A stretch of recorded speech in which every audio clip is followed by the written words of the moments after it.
Hello and welcome to everyone who's watching today. My name is Juanita and I am a special educator here at PlayStreet Bangalore, India.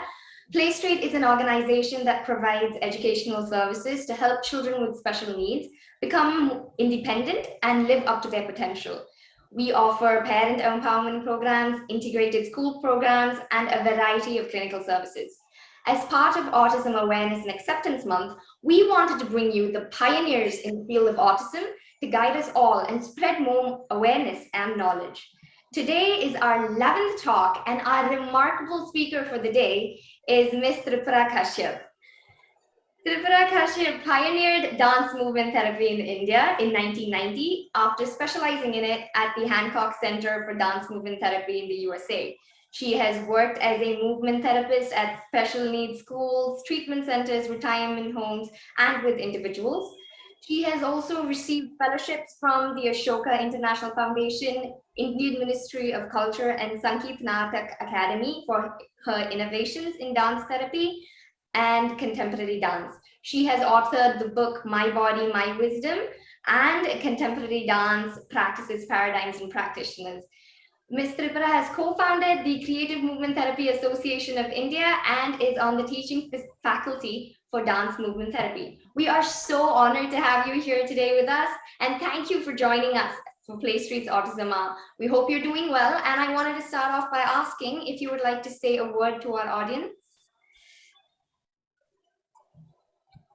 Yeah, I'm so happy that you're all going to be there, and I look forward to interacting with all of you through my answers, and very happy to be here for the cause of the Autism Hour. Okay, that's lovely. Now let's get into the first question. So my first question to you would be, if you had to explain creative movement therapy to someone who has never heard of it before, how would you describe it? I think to put it in a very simple manner, the idea is to use the body and its natural movement to help people express their thoughts and their feelings. Not just their thoughts and their feelings, but also maybe images, maybe memories, to be able to use their movement to tap into their therapeutic needs and issues and be able to express them through movement. So basically, I call it creative movement therapy, and it's a psychotherapeutic framework which works with strengthening the mind body connection. And what we encourage people to do is we encourage them to build and develop their personal movement language to work on their health, wellness, and to also to use movement to address an individual's physical, emotional, cognitive, social, and behavioral aspects. So in a nutshell, I think that's what movement therapy is all about. Okay, so it's not just, just movement. It includes like all aspects of a person. Yes. Right. And also, I think movement steps in when words are not enough. When people are not able to express themselves through words, movement is a beautiful medium through which they can express themselves. Yes, and yeah, most of our communication is body language, which is movement in itself. So, right. So my next question would be, how is creative movement different from rhythmic movement? Okay.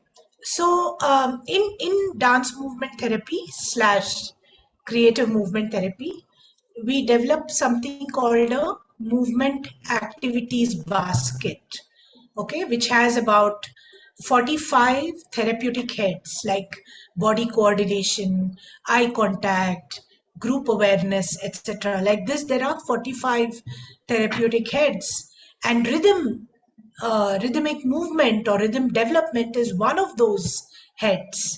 And under each of these heads, we have 4 or 5 movement capsules. I like to call them capsules because I think for every problem there is a solution. So these are movement solutions that we use, and rhythmic movement is part of this activity basket. So I would say that creative movement is a way of helping people to, understand what their body movement is all about, to kind of dip into their body language, which, like you said, the body language, it's 75% of our communication. We don't realize it. So the whole idea of creative movement is to actually strengthen your body language, is to build and develop that body language. And rhythm is part of the body language. Yeah. Yes, yes. Okay, now that we've got an idea of what creative movement therapy is, let's look at it a little deeper, right? So when you start off with creative movement therapy, do you give them directed movements to follow, or do they have to create movements themselves? Because the latter could be quite difficult for people who are new to movement. Right. So usually in dance therapy, there is no form or style of dance that we teach. So it's not about teaching a form, but like I said, it's helping people to create their own movement vocabulary to express themselves. So I kind of take them through a whole process where they learn to discover what is the movement language they have in their body. They learn to build it, they learn to exaggerate it, they learn to expand it in space, and they learn that their body is actually a container of their history, and this container is able to express itself through movement. So yes, we draw movement activities from different sources, like theater, like modern dance, like martial art, like yoga, and most of these movement activities are made up that way. We draw movement from different sources, and they're kind of put together into activities and games, also movement experiences. So these have nothing to do with a form or a style. It's all about creatively expressing yourself through your body. So we call it creative self expression. And I just want to say another thing here. It's not like we do not use any dance form or style at all. What we do is we pick out elements from different forms and styles, like, say, hand gestures from classical dance, footwork, uh, you know, eye, head, and neck movements, facial expressions. So we might actually source these from different forms, and we use them therapeutically, we use them creatively, and we help people express themselves through these different elements. Yeah. Okay, that was actually one of my other questions. Is it only done as a dance form, or does it involve other forms of creative expression like theater, and etc., things like that? Yeah, of course. It we draw from different forms. Like, Mhm. I think most pioneers of dance therapy were actually modern dancers or contemporary dancers. So in contemporary dance, there are a lot of different ways in which the body is challenged to come up with new kinds of movement, to come up with movements perhaps it's never done before. So a lot of dance therapy, in fact, I would say, draws from contemporary modern dance. All our activities, games, movement experiences, we are inspired by modern contemporary dance. And even in theater, like, we have so many games, right, which use the body along with the sound, the voice.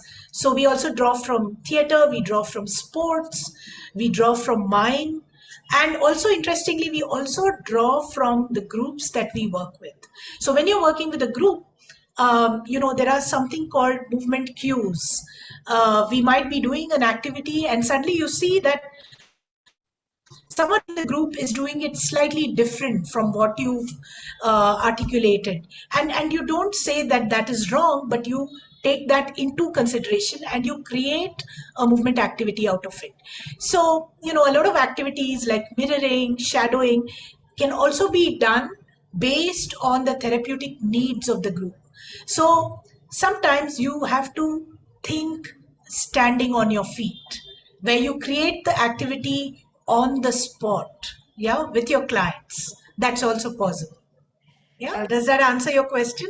yes, so I am a dancer myself, And if there's a choreographed sequence in front of me, it is easy for me to just look at it and reciprocate. But when people say, now create movement yourself, it becomes, I draw a blank. So, how do you get people to, change what they're thinking into movement? Okay, so it's very important, I think, to. So when I came back to India, I realized that exactly what you're saying is a problem. Though India is filled with thousands and thousands of dance forms and styles in every nook and corner, yet ordinary people are so scared to move their bodies, right? The first thing they say when they come into a workshop is, "Oh my God, I got two left feet, I can't move. Just show me what you want and I'll do it with my children." And of course, I do not allow observers in the workshop. So, what I do with most of my groups is I take them through 5 stages. Okay. First stage is called movement seeding, where you're not teaching them dance, but you're giving them a lot of ideas where they create movement with their bodies. So, for example, it could be, melt like a candle or follow your finger wherever it wants to go. Yeah. So, you give them movement ideas and they slowly discover the movement vocabulary in their body. The second stage is movement exploration, where they have fun with movement, where they really enjoy movement, and they try different kinds of movement. They really explore movement, they improvise with movement, and again for that too there are activities. And the third stage is movement expression. This is where you go slightly deeper. um, they're looking at what are they feeling, how can I express that feeling through movement. Yeah, so feelings, emotions, memories, these come to movement. Third stage is resolution, where when someone comes with a problem, how can you resolve it through movement? So if someone says, I find it so difficult to say no to people in my life, how am I going, as a movement therapist, how am I going to resolve that problem for her? So there are a lot of activities, again, just saying no with your hands, saying no with your shoulder, pushing your shoulder, saying no with your back against that of the therapist, and finally saying no with your voice. And finally, the body and the voice come together saying no. So, in a way, that's resolution, because at the end of the session, she's able to throw her voice and say no. And the fifth stage is also very important, which is integration. So, whatever you've done in the session, can you take it back into your real life? Can you say no to the people that you want to say no to? And I feel the fifth stage, the integration, is really the test of the therapy. Yeah. So, Right. these are the 5 stages. So, as you can see, you on day one you don't put on music and say move like you want, because they're all going to freeze. So you got to take them through these 5 stages that I've developed in my work. Okay, that's beautiful. That was a very good example as well. Um, so, as a creative movement therapist, what are the goals that you focus on? Or better way to question it is, what is the end goal of creative movement therapy? Right. Creative movement therapy is not a dance class where you teach dance. Neither do you go into a session randomly with activities you feel like doing. No. Mhm. So, first of all, you got to do something called a movement evaluation and assessment, which is a long coding sheet that we've developed. And you kind of very carefully observe the movement behavior of the people that you're working with, their body attitude, their eye contact, their body coordination, their self awareness. So, like this, like I said, there are 45 therapeutic heads, like in the same manner, even in a movement evaluation and assessment form, there are all these attributes, yeah, like the ones I mentioned, and you evaluate the group or the individual that you're working with in relation to all these attributes. And through the movement assessment, you get to know what are the therapeutic needs, what are the needs of the group or the individual that you're working with, and then you set your short-term goal and your long-term goals. So for example, maybe in a group, uh, the attention span is very low, right? So you want to kind of increase the attention span. So maybe that could be a short-term goal. Maybe it'll take about 2 weeks or something like that. And you also find that group awareness is very difficult for the children in the group. They can do things on their own, but the moment they're in a group, they're not able to, because of the figure ground confusion, they're not able to pay attention to the whole group. They're not aware of the whole group. So maybe that could be a long-term goal. So based on these goals, you create activities to work with the group. So yes, that's how you set your goals based on the movement evaluation and assessment. And apart from that, I think another thing that therapists really need to do is to evaluate themselves. So this is called self-evaluation, which many people forget to do, but I think it's so important because when you constantly evaluate yourself, you know where you're going wrong. You know whether you need to work on your facilitation skills. Maybe the directions that you're giving to the group is not clear. Maybe there is not enough confidence in you to facilitate an activity. So along with the coding sheet of movement evaluation and assessment, we also have a self-evaluation, form that the therapists fill. So then your goals are very clear in your mind as to how you want to work with a group. Okay. And some of the goals that you were mentioning, eye contact, body awareness, attention span, these are all things that children with autism struggle with, which perfectly leads to my next question. How does creative movement therapy apply to children with autism? Right. I don't know if you've heard of that famous quote by Dr. Stephen Shore. He says, if you have met one person with autism, you have met one person with autism. Right? And I love that. It just shows how diverse children on the autism spectrum are, and how neurodiversity is a big thing these days, right? So yes, movement, I would say, is very, very important for children with autism. I mostly work, I used to, I don't work so much with children with autism nowadays because I teach a lot more. I train people who work with children with autism. I work with special educators, teachers, etc. So maybe I can talk a little bit about what are the different therapeutic heads we work with, right? One is definitely body awareness, helping children to become more aware of their bodies. These are my hands, and this is the way my hands can move. My fingers can open and close. So, very clear sense of the body is very important.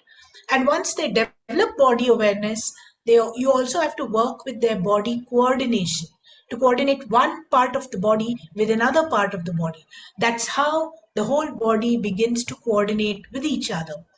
And I think something like ambidexterity is really important. The ability for both sides of the body to be able to do movements at the same time. It develops, a beautiful coordination between the right and the left, and also spatial awareness, which is my right, which is my left, which is up, which is down, which is front, which is back. Very important, yeah, for children to know their body's relationship to space around them. Social skills, very important again. So in dance therapy, we have a lot of group activities which encourage people, which encourage people to interact with each other, right? So those. So there are many, many more. Okay, there are many, many more. But I would say that these are something that's really important to work with. Yeah, and Yes. slowly I can think I'll come to other attributes as we go into the discussion. Yeah. So that what you said was very true, right? Sometimes they can move their hands alone, but moving hand and feet at the same time would be difficult. So the next question is, a lot of children on the spectrum have problems in terms of body awareness, space, and motor difficulties. How exactly does creative movement therapy help with that? Right. So one is, I feel like one thing that I find with children with autism is the ability to be able to express their emotions. It's so difficult for them, except with some children, again, it's perhaps not too bad. But with many children, I've noticed that they feel sad, or when they feel scared or happy, or, it's difficult for them to express it through their face or through their body. Yeah. Because I think we don't really work with the movement vocabulary of children. Yeah, mostly I think in India we work more with the mind. We're trying to like understand the mind of the child, address what's going on in the mind, but the body is completely ignored in many centers where I've been. And so one thing is also to work with their feelings and emotions. I also do a lot of statue work where I say, okay, sad, happy, angry, scared. So they got to express these through statues. Yeah. So they learn to express their emotions through statues, and then slowly you take it into movement. In terms of body mind connection, I think dance therapy is just that. It's really about how the body and the mind is are continuums of each other. Yeah, there's a very strong connection. So in fact, the whole of dance therapy, I would say, is about that, is about strengthening the mind body connection. Like, for example, when you say, do whatever movement you want, but describe what you're doing. Yeah. So, for example, okay, I'm opening and closing my fingers. My head is tilting to one side. I'm rocking back and forth. Yeah. So you're describing your movement. Now that's a beautiful exercise to develop a mind-body connection, right? Yes. And also, we use a lot of props. We use a lot of energizers, pair work, eye contact work to help individuals with autism. Yeah. Yes, okay. Another question. Children on spectrum, they can reciprocate movements that are shown to them, right? But when it comes to creating it themselves, it becomes difficult. So how does CMP help with problems of ideation and creation? Right. Yes, of course. It takes a long time, believe me. It's not easy. Not just children with autism, but even, even mentally challenged children, or children who have, hearing impairment, visual impairment, or even just normal functioning people who are non-dancers do have difficulty creating movement. And that's why the 5 stages that I spoke about is so important. Yeah. Apart from that, a session is usually divided into 4 parts. The first part is a warm up. Yeah. So this is where we help children to cognitively understand, the movement of their body. So my head is going round. Yeah. So they got to say, yeah, they got to say what they're doing, they got to describe the movement in the warm up. So what's happening is they're slowly understanding how their body moves, and they're cognitively able to respond, they cognitively able to express that. And sometimes I also get people to do a folk dance, something very structured, or a tai chi exercise, where they have to follow everything that I do, where they really have to mirror me or I mirror them. So you almost have to build a relationship with them, almost like you're a friend more than a therapist sometimes. So you build a relationship, get them used to moving in very structured manner, and then slowly open out, spaces where they can be creative. So for example, you might give them a scarf and say, let's move the scarf in different ways. So they're going to like really flip, move the scarf in a very fast manner, slow manner, take it up, take it down, take it to the side. And slowly they begin to find the agency to create their own movement. Yeah. And believe me, it takes time. It's not easy. It takes almost like 3 to 6 months before you get to that point where they can create their own movement. And there are a lot of structured activities in dance therapy that we do much before we reach that stage. Yeah, Okay, its yeah. curriculum development is very important. Yeah, I didn't know that. So I didn't know it moved like from a structured thing and then into a more unstructured where they get the have the space to create their own movement. Absolutely. So how does creative movement therapy increase range of motion and also help improve coordination? Most children come with a limited range of motion, a small kinesphere. Yeah.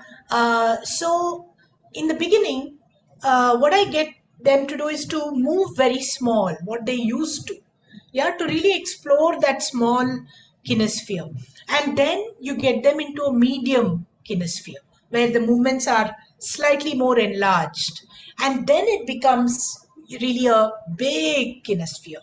So really to say move small, move medium, move big, gross motor. So you got to slowly take them from ROM. In fact, it's called range of motion. So you increase the range of motion slowly, and you also work at body coordination exercises. Like for example, you could say touch your right hand to your left shoulder. Yeah, touch your left hand to the right knee, and you do it slowly to begin with, but then later you increase the speed. So in this way they're able to coordinate their movements much better. Yeah. Yes, yeah, that's true. I've noticed I did that, sphere that they have, right? So if you ask them to put their hand out, it would be here. It wouldn't go all the way there, which is very interesting. Yeah, and also like cross, like you did just now, crossing the midline, cross lateral movements, yeah, contralateral, I think it's called, and different kinds of movement that basically encourage the child to relate to space in a variety of ways. Yeah. Okay, okay. So the next question would be, what are the different aspects of life in which creative movement therapy can make a difference in children with autism? Um, when you say different aspects of life, can you be a little more specific? Is it like how we were talking, right? Is it just movement, but is it more like social, your cognitive aspect? So what are the different, aspects where creative movement helps and intervene? Okay. So one thing I want to say is I usually, when I began training and I came back to India and I pioneered dance therapy in India, for quite some time I used to work one to one with children with autism. And then at one point I did go to a workshop, and that particular school insisted that or children with autism need to be in a group. They need to do things in a group together. And that's when I had a slightly change paradigm shift, where I began to realize that yes, we need to do things in a group because it's important to develop social skills along with attention span, along with rhythm development. And children learn much faster when they're in a group. They're able to watch each other and imitate, and it becomes like a game. So social skills are something that I really work with. And there's this woman called Anne Riordan, who's a dance therapist, and she said something really interesting. She says that when you're working with any group over a period of time, maybe about 5 or 6 months, um, it's a bit like making a cake with different layers. Without those layers, the cake is never tasty, right? In the same manner, if you want, some sort of a holistic approach, if you want to develop a holistic approach towards working with the children, then you got to think in terms of layers. So whatever activity you do, it need not be only physical. It should also be creative. It should also be emotional. It should also be social. It should also be intellectual. Yeah, it should also be spiritual. It should also be creative as well as presentational. So this for me is really important, that you address all these layers of of the people that you're working with, so it becomes a much more holistic approach in your work. Yeah. Yes. Okay, so it includes, not just movement, but your social aspect, your cognitive aspect. You're thinking about creation as well, which is amazing. Yeah, and you're also thinking about physical fitness, right? Yes, You're yes. thinking about physical fitness, and like I said, creative self-expression, holistic personality development, so many aspects. And you got to make sure that your movement activity basket has all these activities that are able to address all these layers. Yeah, so that's why I feel training is so important. It's not enough that you're a dancer and you begin to do dance therapy with children with autism. You got to understand what is autism. You got to understand, what are the needs and issues of children with autism. Only then it makes sense to be able to offer these movement activities to them. Yes, Yeah. definitely, yes. And so is creative movement only beneficial for children with autism, or can it be expanded into like their caregivers, family members as I well? think it's so important. I think you brought up a really, great question, which is about self-care. Yeah, Yes. uh, we know, right, that everyone goes through a burnout. Everyone who's a caregiver goes through a burnout. Anyone in the helping profession go through burnout. And I've noticed two kinds of people. There are people who instinctively, intuitively know when to take care of themselves. Yeah. Mhm. Like, for example, my mom, uh, you know, my brother was on a wheelchair with cerebral palsy. That's how I got into dance therapy. And my mother took care of him for 35 years. And yet, she took care of herself. She, in fact, did her PhD in art history. She taught, she went for a swim, she moved. You see what I'm saying? She Yes, knew how to rejuvenate herself. yes. On the other hand, there are parents who are almost like helicopter parents. They need to be, I guess, where their whole life revolves only around the child. They do not take care of themselves. They have no idea what is self care. So I think this is very important for people to know that, they need to rejuvenate, they need to relax, they need to recuperate and rest so that they can take better care of their children. And a good example I can give you is an activity called Five Rhythms. It's not really an activity, it's a movement meditation system that was developed by Gabriella. So when you go through those five rhythms, and there are different pieces of music to those five rhythms, when you do them after half an hour, you feel like you're a new person. You feel so energized with the whole experience. So I think it's very important for caregivers to kind of look at what is it that will rejuvenate them. Yeah, and to really take care of themselves, to put on their mask before taking care of their children in a way. Yeah, so I Yes, think that's really important. Self care is extremely important. yes, definitely. And if a parent or a teacher wants to incorporate certain principles of CMT in their daily life or in the lives of their children, how would how can they, and what would your professional advice be? um, I think it's very important to maybe train in Mhm. movement therapy. I would say that's very important because, if you're just doing it at random, then it becomes a very half baked intervention. So now there are courses in India in movement therapy. There are certificate courses which are really short, 3-month courses. There are diploma courses, PG diploma courses, and there's also an MA program in dance therapy. So even if you don't want to do the diploma or the MA program, I think something like a certificate course really would help parents to understand their children better, their movement capacity, the movement functioning, and they will be able to figure out what kind of movement activities to offer to their children. Yeah, which can be done in pairs, which can be done in solos. So I would say maybe to train in movement therapy, would be something that I would recommend. Yeah. And also that apart from training, if they do not get a chance to train, then maybe to develop some movement rituals, that can be done on a daily basis. Put on music and move, yeah, every day with your child for about 10 minutes. Put on Bollywood music, put on music that you like, instrumental music, and just dance to that music. Yeah, that in itself is therapeutic. That in itself is expressive and creative. That would be a good way to begin, a day. Yeah. Yes. So, Thank you. So this is our final question. Can you show us a small demo of CMT that would be helpful to an individual with autism? okay, can you do it with me?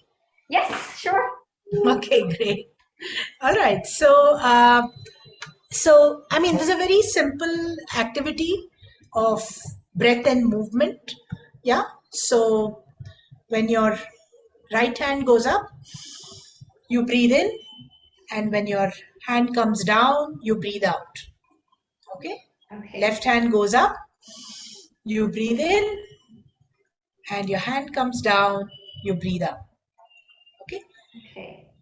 Take your hands out, you breathe in, and bring your hands together, you breathe out. Okay. Take your hands up together, you breathe in, and bring your hands down, you breathe out. Yeah. So that's Yeah. a cool down. That's a small cool down that I do with music, with rhythm, and it's Okay. great fun. Okay. And so what does this work on, right? Is this working on body awareness or, getting their breathing regulated? Yeah, because most of us forget to breathe. We don't pay attention to our breath. So this is a good way to get people to, and breathing really is about self-regulation, right? Helps Yes. you to calm down. It helps you to kind of get more grounded, get more centered. And if you ask people to just sit and breathe, they won't do it, no? Yes. Or children especially, right? Any child, no? So, Yes. but when you add movement to the breath, then it's more fun. You're able to measure the breath through the movement. And it's coordination again between breath and movement. Yeah. Yes. And you're actually, So, paying yeah. attention to your in and outs, right? You're not just breathing, you're actually paying attention to it. And Yeah, and you can add rhythm to this, you can put on music and do it to the music. Yeah, so that it's more fun. And of course, again, not to play the music too loudly because Mhm. some children hear it much, much more, yeah, Yes, than others. So to know at what volume to play the music. yes. And I think this is where training comes in, the importance of training. Absolutely. I believe this 200% that without training, one Mhm. should not attempt movement sessions with children with autism Mhm. because you don't know how it rubs off on them, You don't know which movement irritates them or which movement is soothing for them. Yeah. Yes. Yes. Okay, thank you so much. That brings us to the end of today's interview. And on behalf of the PlayStreet team, I would like to thank you again, Ms. Tripura, for your valuable time and sharing your immense knowledge with us. This was an amazing conversation for me. And I hope all the viewers out there are now able to understand that movement is more than just a motor skill, right? It is a basic form of communication. Every movement can have thought and emotion behind it, and thus creating that mind body connect is important and improving and integrating emotional, social, and cognitive, physical aspects of a person. I hope that the viewers are able to get valuable insight from Ms. Tripura and ideas on how to create opportunities for our children to take these small, successful steps every day. And do continue to join us as we talk about relationships and movement and enable children to be the best version of themselves. Thank you so much. Thank you. Thank you very much. Thank you for having me.